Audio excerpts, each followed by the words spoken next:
नमस्कार, आप देख रहे हैं नेक्स्ट 9 न्यूज़ पॉलिटिकल बाइट और आपके साथ मैं हूं क्रांति सिंह।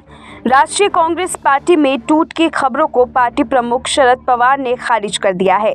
पवार के पत्रकारों से बातचीत के 30 मिनट बाद उनका भतीजा अजीत पवार भी मीडिया के सामने आए। अजीत बगावत के मुद्दे पर करीब 24 मिनट तक बोले और कहा कि एनसीपी में काम करने की बात कहते हैं।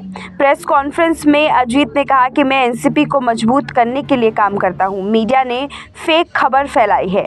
एनसीपी से राष्ट्रीय पार्टी का दर्जा छीन गया है, इसीलिए हमारी कोशिश स्पष्ट लाने की है। अजीत पवार ने इस दौरान एनसीपी विधायकों से सादा कागज पर हस्ताक्षर कराने के आरोपों को भी खारिज कर दिया है।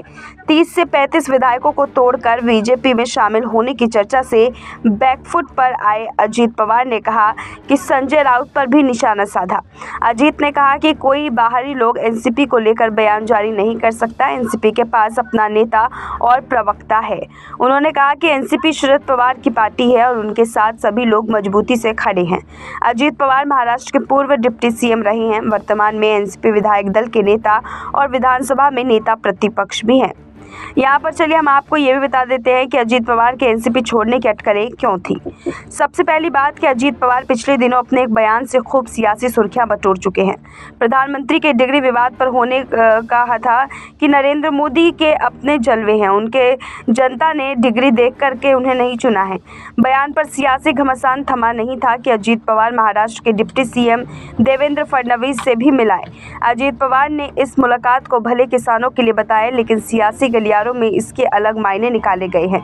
अजीत पवार यही नहीं रुके, नागपुर में शिंदे गुट पर सुप्रीम कोर्ट के आने वाले संभावित फैसलों को लेकर भी मीडिया से बातचीत की और वर्तमान सरकार के नहीं गिरने की भविष्यवाणी कर दी।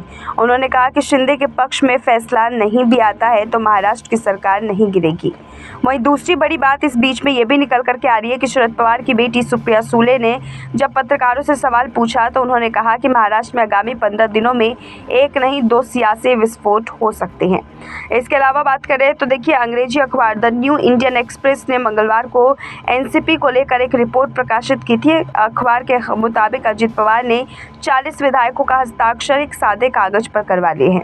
अब ऐसे में आप इन सब तमाम मुद्दों को समझ कर के ये जान ही सकते हैं कि किस तरीके से सियासी महकमे में हड़कंप मचा हुआ है। किसी भी वक्त एनसीपी पार्टी में 2 फाड़ हो सकते थे, लेकिन अभी फिलहाल मामला थोड़ा सस्ते उसमें जाते हुए दिखाई दे रहा है। आप समझ सकते हैं कि यहाँ पर सियासी हलचल के बीच में जो है एक के बाद एक नए मुद्दे उठते हुए आ रहे थे, लेकिन उन मुद्दों को अब खारिज करते हुए खुद एनसीपी नेता जो है वो सामने से अपनी बात रख रहे हैं। ऐसे में माना जा रहा है कि पूरा मामला अब ठंडा पड़ गया है और बीजेपी एक बार फिर से नफा नुकसान की नीति के बीच में जो है फंस करके रह गई है। फिलहाल अभी के इस खास रिपोर्ट में बस इतना ही। देश दुनिया की तमाम बड़ी खबरों के लिए देखते रहिए नेक्स्ट 9 न्यूज़ पॉलिटिकल बाइट।